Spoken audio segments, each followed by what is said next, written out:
Mein Gott, muss das sein? Ein Kopfmissbrauch! Hey! Steering wheel, somebody tell him to give it to me. Come on! Whoa! Et bonjour à toutes et tous, bienvenue dans le rétro entre les deux grands prix qui ont lieu à Silverstone. Bonjour Damien. Bonjour Julien, bonjour à tous. Donc deux grands prix à Silverstone, le premier c'était le Grand Prix de Grande-Bretagne, le deuxième ça sera le Grand Prix du 70e anniversaire. Un premier Grand Prix à Silverstone mouvementé, surtout pour la fin de course au niveau des leaders, avec Mercedes qui était bien devant, mais crevaison des pneus Pirelli pour eux et également pour Carlos Sainz. De la bagarre également dans le milieu du peloton. Ouais, enfin mouvementé surtout à la fin, parce Ouais. que à part deux crashs, dont celui de Kvyat, je veux dire, bon, sinon, et Magnussen, mais c'était au tout début, qui a occasionné d'ailleurs une safety car. Bah, sinon, le reste, c'était assez pauvre, quoi. Je trouve que t'enlèves 5 tours dans la course et finalement, c'est une course où il se passe rien, hein. Donc, on n'était pas sur un Grand Prix palpitant. En revanche, effectivement, les derniers tours valaient vraiment la chandelle parce que euh, tu as quand même un suspense qui s'installe par rapport à la tête de la course, et notamment, comme tu dis, cette crevaison des Mercedes. Crevaison à laquelle il faut ajouter, donc tu as dit celle de Sainz, mais il y a aussi celle de Kvyat qui, pour le coup, semble peut-être plus inquiétante dans la manière dont elle survient. En plus c'est au Euh, 12e tour. c'est ça, c'est au deuxième tour, donc il n'y a pas une usure des pneus qui me semble très marquée. Il y a pas d'off-track de la part de Kvyat. Il monte juste un peu sur le vibreur. Qui plus est, de toute façon, c'est la roue arrière droite, donc qui reste à l'extérieur, enfin qui reste sur la piste, donc elle n'est pas du tout, elle n'était pas du tout dans le gazon ou trop sur le vibreur. Donc voilà, il y a là pour le coup, Pirelli va investiguer sur ses abandons, sur ses crevaisons. On pourrait penser le raisonnement facile serait de se dire que il faudrait que les équipes fassent un arrêt de plus.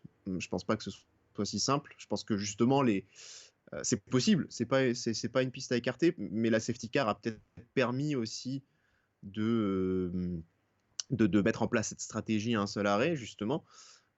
Ils ont été un peu à la limite. Peut-être qu'il y a des réglages aussi que les équipes doivent revoir pour être un peu plus, pour que ce soit un peu moins risqué.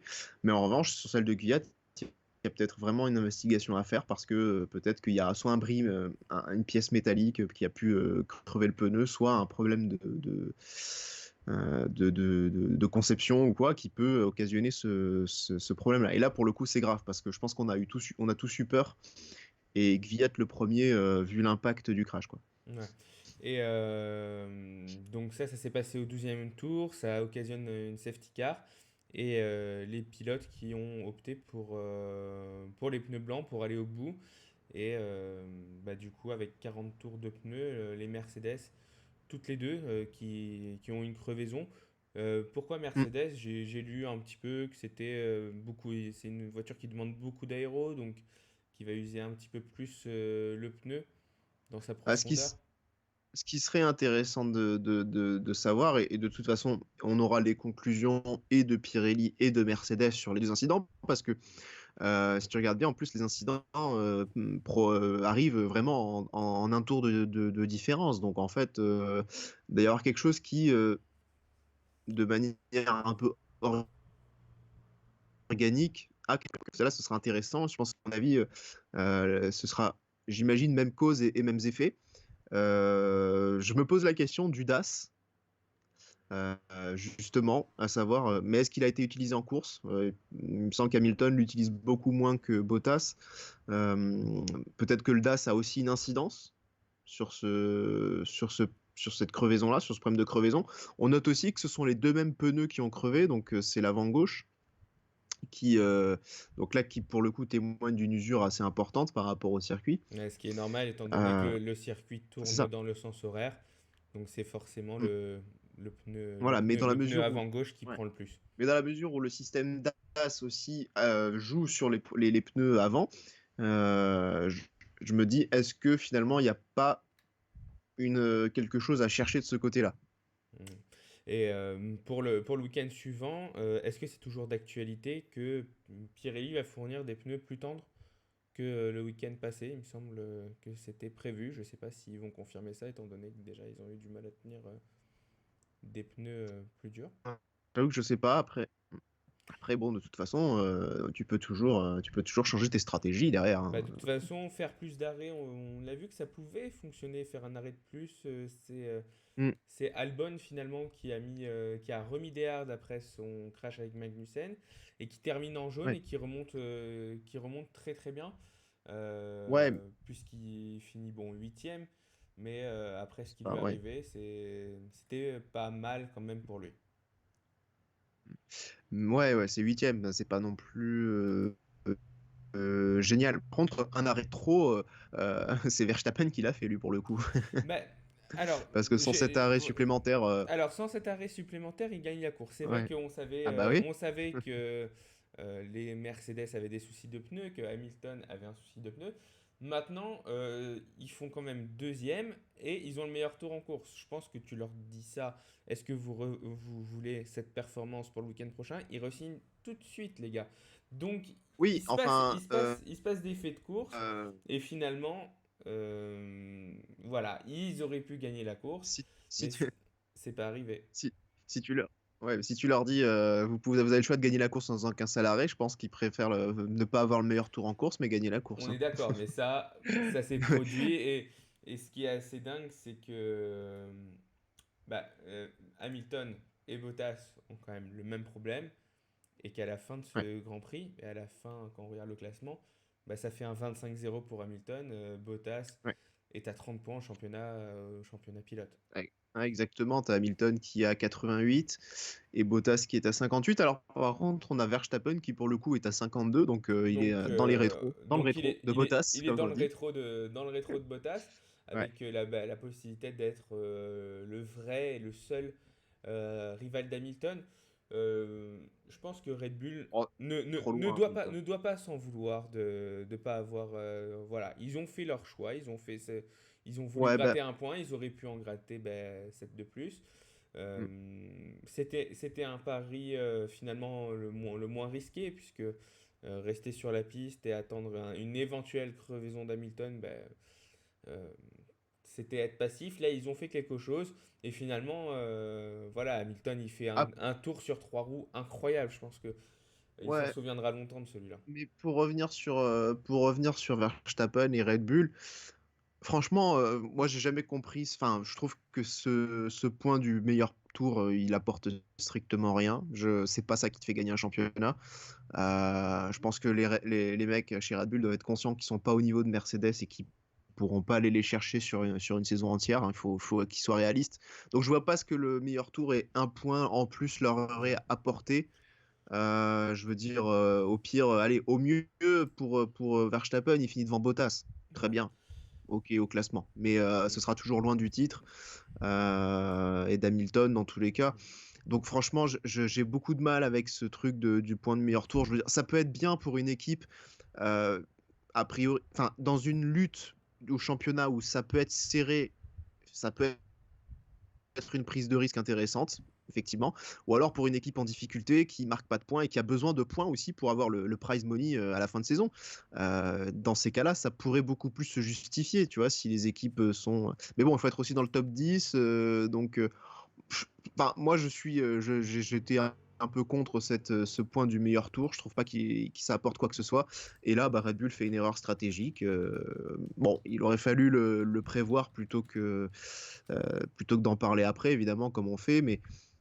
Mais ouais, pour le coup, ils l'ont pas vu venir. Et pour moi, c'était une erreur. Mais Ils bon. peuvent se permettre aussi de faire ça parce que ils sont très loin de Mercedes, mais ils sont quand même très loin devant les Oui, autres. Et ça c'est un bon élément de satisfaction de pouvoir se permettre ça. Et Verstappen, il finit 13 secondes devant Leclerc, alors il a fait un arrêt de plus. Bon, oui, oui, non, mais bien sûr. Leclerc, il a une charrette. Leclerc, Ouais, il arrive encore à faire troisième avec des circonstances de course. Mais il fait encore un podium après le ouais, podium lors du premier Grand Prix. C'est vraiment le pilote qui arrive à faire la différence, qui arrive à concrétiser les occasions qui se présentent à lui avec une Ferrari très mal née, qui Mm. évolue très mal. Et on a vu Vettel, il n'a Alors, pas fait un tour propre de tout le week-end. Il finit ouais, et 10e, puis anonyme, il s'est fait doubler par Stroll, je crois, par Gasly par aussi. Gasly. Ouais. Tout le monde a humilié Ouais. Vettel. Il a quand même résisté à Bottas à la fin. Ouais, ouais, ouais. Donc, Palmarès 2020 de palmarès Vettel a résisté à a Bottas permis à Hamilton de faire un dans KO Stowe. sur Bottas. Bon, Ouais. Bottas, vraiment malchanceux qui marque pas un Ouais, point ouais. sur ce Euh, week-end. Bon, alors par contre, c'était ouais. intéressant ce qu'a déclaré Vettel, c'est qu'en en fait, il a expliqué la conception de cette Ferrari. En fait, ils sont revenus sur la philosophie et sur la base de la voiture de 2017, qui avait, il est vrai, assez bien fonctionné. Ils ont décidé de se baser dessus. Sauf que depuis 2017, visiblement, j'ai l'impression elle a pas vraiment avancé cette voiture. Mais voilà, en tout cas, c'était ça qui cherchait à faire et à développer ces bases-là. Voilà. Pour terminer Pas un grand succès. pour terminer avec Ferrari et spécifiquement avec Vettel, Vettel chez Martin, je vois beaucoup de trucs comme quoi On va espérer que ça se concrétise pour lui, en ça tout serait cas. signé, mais apparemment Aston Martin a un petit peu de mal à dire, à officialiser le remplaçant de Perez, sachant qu'il a chopé le Covid, sachant qu'il a Ouais. été donc remplacé par par Hülkenberg. Hülkenberg Et ubuesque. qui était assez Qui était dans le performant rythme. en essai libre, qui n'a pas réussi à passer en Q3, c'est quand même une déception. Maintenant, malchanceux parce qu'il ne peut pas faire cette course, et je pense que cette course lui aurait permis d'avoir beaucoup d'expérience, de se remettre dans le rythme de la Formule 1. Il a loupé que 3 courses, hein, finalement, Hülkenberg, hein, Oui, bah oui. on est Mm. en août, et il avait loupé que 3 courses. Ouais. Donc à suivre. Mais Vettel chez Aston Martin, ça semble être fait. Ouais, et puis je pense que là, tu vois, le lien avec Ferrari, il est un peu rompu. Tu écoutes la conversation radio de la fin de course. Tu sens un mec qui est dégoûté, qui est démotivé, qui a plus envie d'être là, quoi, parce que il en a marre. Il a une voiture qu'il n'arrive pas à conduire, à maîtriser. Il disait, bah moi, à un moment donné, je peux pas aller plus vite en fait. Je me retrouve en bataille avec des mecs, mais j'arrive à rien faire. Il n'arrive pas à la conduire, il n'arrive pas à aller vite. Mais c'est la même chose pour Leclerc, c'est-à-dire que Leclerc, mine de rien, a réussi à se maintenir entre Verstappen et à ce moment-là, c'était Carlos Sainz qui était derrière lui. Il avait réussi à maintenir un écart globalement pendant toute la course, mais c'était absolument la seule chose qu'il pouvait faire, c'est-à-dire qu'à aucun moment il était en mesure d'attaquer plus fort, de revenir, de faire un dépassement. Il a saisi les occasions au vol, voilà, elles sont présentées comme en Autriche, mais sinon il est dans le même cas, on va dire que Vettel, en étant mieux classé, mais dans l'incapacité d'aller se bagarrer avec qui que ce soit au final. Ouais. Euh, voilà, sur ce podium, derrière on retrouve Ricardo et Norris. Ils ont fait une belle course. Norris, Ouais, bah, toujours une belle course, Ricardo a fait une belle course aussi. ouais, un super dépassement dans l'ancien virage numéro 1, celui avant Magot's Beckett Chapel, là à l'extérieur. C'était une belle course. Ricardo, ouais, avec la Renault, c'est une belle Bah quatrième écoute, place. j'ai eu un peu peur que Renault fasse un mauvais week-end au début de la qualif. En les voyant, ils avaient l'air de manquer pas mal de rythme. Et puis finalement, ça s'est bien passé pour eux. Et bon, là, ils profitent aussi des circonstances de course, de Sainz et Bottas qui reculent. Mais finalement, c'est une quatrième et une sixième place pour les Renault Boys. Donc finalement, c'est plutôt un très bon week-end, en tout cas sur le plan comptable. Ocon qui fait aussi une super course, qui s'est bien battu avec son copain Lance Stroll. Ouais. Et qui. La- Ouais, mais Déception, hein, déception quand même chez Racing Point, je trouve, hein. bah ouais, Enfin, un mauvais week-end week-end. compliqué parce que je pense que Pérez, malgré tout, là on voit que bah, en week-end, notamment le vendredi, c'est lui qui trouve les bons réglages sans doute. Et bah, quand il est pas là, bah, c'est pas la même chose, même avec une Mercedes numéro 3 et 4. Hmm. Ouais, faut oublier Manuel. Pérez, il est important dans cette équipe. Et bah, la voiture, elle est, voilà, c'est pas, on n'est Enfin, pas sur F1 après, 2020, quoi. Il n'y a pas les ouais, réglages préchargés. ouais, après, n'oublions pas, enfin, Perez, les réglages, pourquoi pas, mais n'oublions pas que depuis le début de saison, Racing Point a difficilement réussi à mettre un week-end avec tous les bons éléments bout à bout, tu vois. Ils ont jamais réussi à capitaliser sur le potentiel et sur la vitesse réelle de leur voiture. Peut-être pour certaines fois pour des circonstances de course, des fois pour un climat changeant sur lesquels ils ont du mal. Voilà. Et là, on voit un Stroll qui finalement n'a pas fait une très bonne course, une voiture qui n'a pas été visiblement très bonne ou en tout cas suffisamment au niveau par rapport à la concurrence. Donc voilà, vraie déception pour Racing Point, je pense encore une fois, quoi. Ouais, donc Ocon, pas mal. L'autre français qui a brillé, donc Ouais. c'est Gasly. Gasly, 7ème avec l'AlphaTauri, c'est une très très bonne performance pour lui. Bah ouais, il marque de gros points et c'est une bonne chose pour lui. Bon, au classement, il a 12 points, il est à égalité justement avec son compatriote Esteban Ocon. Donc il est que 12e, mais il est quand même devant Vettel, mine de rien, au classement. C'est ce que j'allais dire. Le nombre de pilotes qui sont devant Vettel, c'est quand même. Ouais, bah il y en a 12. C'est énorme, hein. C'est Mais il y c'est- a c'est des dur, noms, c'est. Ouais. il y a des noms improbables hein, quand même. Bah, Ocon et Bah, Gasly est devant, c'est les plus improbables. Mais... vu les Bon, voitures, bah, même il devrait garder ça. Il est combien alors au classement? Il est 12e? Gasly, Non, Vettel. Vettel est 13e. Voilà, il devrait garder sa 13e place parce que Joey Vinales, c'est le suivant, il a que 2 points. Donc, mais Ouais. t'imagines s'il marque 8 points en prochaine course et Vettel 0? Ouais, Ah, ouais, il faut qu'il ça fasse peut attention, revenir vite, Vettel, hein. hein, parce qu'il Imagine, perd attends, toutes les places. on a une AlphaTauri qui est en forme. Imagine Gviat qui a un point. Demain, il en marque 8. Bah écoute, il est à nouveau aussi, bah pareil, dans le rétro de Vettel, quoi. Moi, je serais Vettel, je serais inquiet. Enfin, vraiment, il Bah, faut se battre pour garder cette 13e place au classement pilote, c'est oui, important. oui, ça me semble important, oui. Mais je pense qu'il en a. Enfin, je vais pas dire qu'il en a plus rien à foutre, mais on sent que voilà, ça le gonfle, ça le pèse de conduire cette charrette. Il s'est pas senti soutenu à un moment par l'équipe. Et je pense que bah, là, il en a un peu marre, quoi. Enfin, on l'a vu quand même ce week-end. Bah, Il a pas moi, roulé. j'en ai marre pour lui. C'est-à-dire, je me dis, Mm. ouais, il devrait, je sais pas, laisse ton baquet, quoi. Tu vois, fais autre chose. Oui, mais à qui? Ah, Mick Schumacher. À qui? Je rigole. Oui, mais pour l'instant, Mick, il sort aussi d'un mauvais week-end. Très mauvais Donc, week-end. pour l'instant, Non, voilà, mais pour c'était une idée que Préma dans le j'avais, mais global. quitte mais au moins Ouais, peut-être il serait motivé, Mick. mais S'il rate non, Giuliano, mais allez-y, mais à qui vous voulez.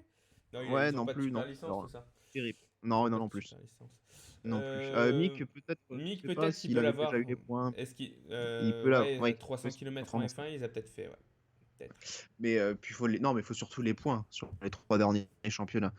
Mm. Donc il a encore les points de sa saison de F3, mais il faudrait qu'il fasse de bons points pour capitaliser cette année pour essayer de Ouais. l'obtenir, quoi. Et c'est Mais non, par d'ailleurs sur contre, la super licence, c'est pour ça que Hülkenberg a été pris, hein, parce que il oui, avait sa super licence, il y avait Van Dorn, mais le problème c'est qu'il il se bat pour le championnat en en Formule Formule E, E, et il y en avait un ouais. autre qui c'était C'était Gutiérrez, qui en Gutiérrez a. qui a plus sa Voilà. super licence. Ben non. Donc Hülkenberg, ça a été le choix un peu forcé, quoi. Ils n'avaient pas un million de choix.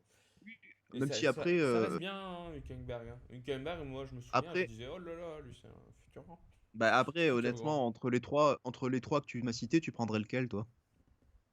Si, Euh, si tu choisissais juste sur le niveau du pilote, Bah, je prendrais Hülkenberg après bah pour. voilà.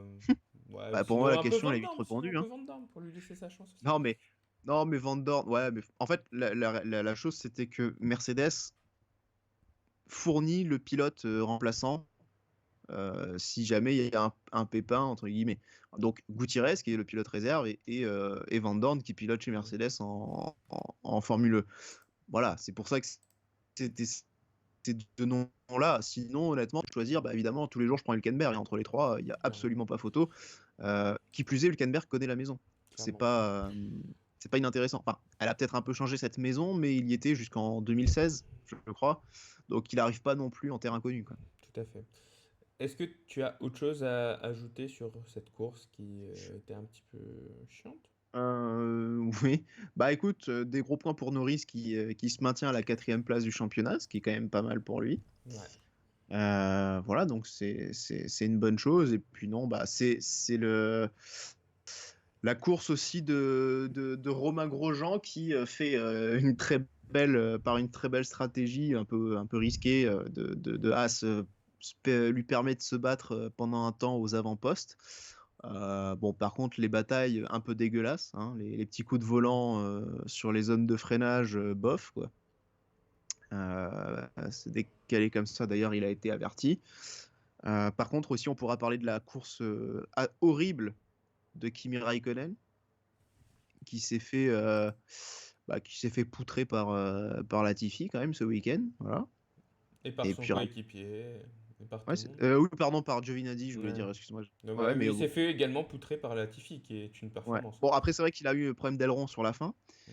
Mais bon, on a eu quand même une course assez infâme de Raikkonen. Donc maintenant, allez, fin de saison, il serait temps de laisser la place, monsieur. Hein, Ouais, la retraite a j'aime sonné, bien quoi. Raikkonen, mais c'est le J'aime moment. bien Raikkonen, mais on va dire que depuis qu'il était revenu chez Ferrari, hein, il n'y avait rien eu de folichon. Il prend une place pour rien. Voilà, hein, Allez, clairement là, place aux jeunes. ça fait 5 ans que Raikkonen il est limite en mode touriste là, donc ça va quoi. Hein, Allez, c'est sympa, il profite. il faut qu'il rejoigne sa femme. Donc, Voilà, pour qu'est-ce exactement. qu'il Il a fait 2 enfants. Voilà. Il y a le petit Robin qui va être sûrement une terreur des circuits dans quelques années. Alors, qui s'occupe de son garçon et voilà. Voilà, Kimi, Mais si tu non, nous écoutes, voilà. arrête la Formule 1. Maintenant, ouais, voilà. Le On va classement arrêter. championnat pilote, donc pas grand chose à ajouter, 30 points d'avance. Faut que Bottas y réussisse un petit KO pour se relancer, sinon ça va être très compliqué pour lui. De toute façon, c'était prévisible. Classement constructeur, Mercedes a quasiment le double de points de Red Bull. McLaren qui tient une belle troisième place au classement constructeur, 8 points devant Ferrari. Ferrari qui, je pense que Ferrari peut aller quand même chercher cette troisième place, mais attention à Racing Point qui Attends. a un point de Ferrari. Ouais, Ferrari qui peut aller chercher la troisième place, je suis pas sûr, hein, parce que Mercedes a apporté des évolutions là, ce week-end et on a vu qu'elles ont bien marché. Hein. Mercedes marque de gros, McLaren. McLaren, pardon, McLaren marque de gros points. Donc voilà, je suis pas certain qu'ils puissent aller les chercher Allez, totalement moi je non plus. prends Hein. la réaction de Vettel à un moment donné dans la saison. Pourquoi Je pas, pense mais que la dynamique est pas vraiment la en faveur de dynamique est pas Ferrari. Hein. pour eux, mais bon. Là, c'est une Clairement. quatrième place menacée par. Euh, Parce que là, les Racing Point, voilà quoi, sur oui, en une plus. seule voiture, euh, ils sont qu'à un point derrière. Williams, toujours 0 points. As, 1 point. Alfa Romeo, les 2 points de Giovinazzi. Et AlphaTauri, 13 points. C'est des. Voilà, ça se bagarre quand même pas mal dans le ventre mou de ce championnat constructeur. Le calendrier qui a bien évolué depuis notre dernière vidéo. Donc on aura ce Grand Prix du 70e anniversaire qui aura Mm. lieu sur le tout nouveau circuit de Silverstone qu'on a hâte de découvrir. Il paraît qu'il y a des enchaînements sympas. Maggots, Beckett, Mm. Chapelle. Bon, on verra ce que ça donne. Ensuite, on ira, donc bah, ça c'était prévu, à Barcelone le 15 août. Il va faire chaud. Il va faire très très chaud. Donc prévoyez des bons pneus et des crics pour changer les roues crevées. À mon avis, il va y en avoir. Ensuite, on ira dans un registre un peu plus habituel, puisque Belgique, dernier week-end d'août, et Monza, première semaine de septembre. Une semaine après, on aura le Grand Prix de Toscane au Mugello. Mm. Que j'ai fait sur Assetto Corsa, du coup j'ai pu un petit alors peu est-ce que le tu aimes bien ce découvrir. circuit? C'est un circuit c'est un moto, hein. circuit super intéressant. On s'amuse, je pense qu'on peut s'amuser beaucoup. En tout cas, je l'ai trouvé vraiment très sympa, avec beaucoup de dénivelé, assez varié, des enchaînements très très sympas. J'aime beaucoup. J'ai beaucoup de mal par contre à y voir deux F1 côte à côte en bagarre sur ce tracé. Ouais, ça va être chaud. Ça va être chaud, mais Mm. bon, voilà. Moi, je suis content de voir un nouveau circuit, un beau circuit. Hier, j'ai roulé sur le Grand Prix du Vietnam. Ah, Catastrophique. ah ouais, Tant mieux qu'on l'a pas fait, celle-là. ah On oui, veut pas la ça faire. c'est une Oh, cata. Non mais qu'il c'est dégage. voilà. Voilà. Techniquement, voilà. Et d'ailleurs, Grosjean dit, bah, c'est bien, autant continuer sur cette voie là cette année, autant en profiter pour tester des circuits ou Mais revenir sur c'est des bien. trucs Bah oui. à l'ancienne. Donc, Voilà, je bah pense que voilà. Donc ils là, ensuite, s'amuseront plus que sur des Hanoï ou. on va aller à Sochi, Ouais. dernier week-end de septembre. Et après, Week-end Bah, du 11 octobre, le Nürburgring. Qu'est-ce que t'en penses? Moi, je suis content de retrouver le Nürburgring. on en a pas déjà parlé la dernière fois déjà? Ah, le Nürburgring, il était de retour que là, hein. Les trois Ah ouais? nouveaux, c'est Nürburgring, le Grand Prix du Portugal à Portimao. Alors, je connaissais pas ce circuit. Première, ouais. Et Si. le week-end du 1er Italien. novembre, le Grand Prix d'Italie. Alors, il va devoir changer de dénomination. Je Ah, il pense que ça s'appelle Grand va. Prix de Saint-Marin. Ah, ça redevient le Grand Prix de Saint-Marin. Ouais, Sur le circuit d'Enzo et Dino Ferrari à Imola. Moi, je suis ouais. très content. Je suis très content. Je sais que pas mal de gens n'aiment pas ce circuit. Moi, je l'aime beaucoup. Non, mais il me semblait qu'on en avait déjà parlé la dernière fois, mais Mais je crois pas. Bah, je crois bon, pas. mais Bah, en au tout pire, c'est une redite. De toute façon, voilà. Mais non, les mais gens ont déjà sinon, quitté la vidéo depuis 10 minutes, Damien. oui, de toute façon. Mais non, mais c'est un bon enchaînement, donc ouais, non, je suis d'accord. Moi, j'aime bien, je suis content. Portimao, une première pour ce circuit qui ressemble beaucoup aussi à celui de Barcelone quand même. Pour Mais moi, bon, pour les c'est de pronostics, ça sera facile. Celui qui gagne Barcelone, bah, toute Hamilton, il gagnera façon aussi pour le les Portugal. pronostics, j'ai Ah, envie de mais te dire, bah hein, oui, on a arrêté de faire des pronos. voilà. Enfin, La cote à si on les fait, mais 1,03 pour voilà. Hamilton, c'est pas Pour plus. Hamilton, bon, voilà, On va pas c'est devenir sympa 5 riche grâce à minutes. ça, hein. Qu'est-ce que t'en penses? Non, exactement. Non. Donc bon voilà, c'est à la limite tu peux devenir riche si tu places une pièce sur Giovinazzi devant Vettel au classement final de la fin Ah de ouais, saison, tu ah vois. bah écoute, je pense que Pourquoi pas? je vais mettre fin à cet enregistrement et aller sur BetClick le mettre. Voilà. BetClick ou autre chose. Là, je pense que la cote elle doit être sympa. Très bien, très bien. Ben on se retrouve quand? On se retrouve la semaine prochaine pour ce Oui. débrief du Grand Prix du 70e anniversaire. Ouais, dans le pronostic pour cette course, ça sera des Mercedes devant. Mais bah, après, je pense que c'est quand même intéressant de faire un deuxième Grand Prix sur le même circuit pour voir comment les équipes arrivent à évoluer d'un week-end à l'autre. Donc, à suivre en espérant un peu de spectacle, un peu de bagarre entre les deux Mercedes devant. Je pense que Bottas va pas se laisser faire après. Il est proche à chaque fois, mais il est toujours derrière. Ouais, mais il faut l'attaquer. Il faut réussir à faire la pole et le départ c'était chaud. Et il C'était. est jamais loin, hein, mais Mm, il passe pas ouais. devant quoi. Damien, merci. À la semaine prochaine. Passe une bonne journée. Oui.